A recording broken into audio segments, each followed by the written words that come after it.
আজকে গ্রামের বাড়িতে আসলাম। আজকে বৃহস্পতিবার। আজকে এই যে আমার বাড়ির কাঁঠাল, এটা দেখতে খুব সুন্দর। আর এই যে হচ্ছে আমার মেয়ে নিজ হাতে সে ডিম বিরান, তারপরে এই যে বাজার থেকে রুটি কিনে নিয়ে আসছে, রুটি ভাজছে কড়াইয়ের মধ্যে মাশাল্লাহ দিয়ে। দেখেন, এই যে দেখছেন একদম সস দিয়ে পুড়ে ফেলছে, আজকে বাবারে খাওয়াবে এই জন্য।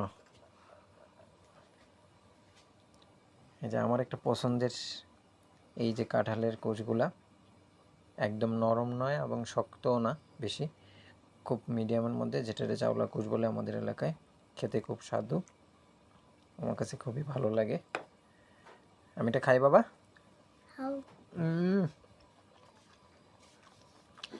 খুবই সুস্বাদু।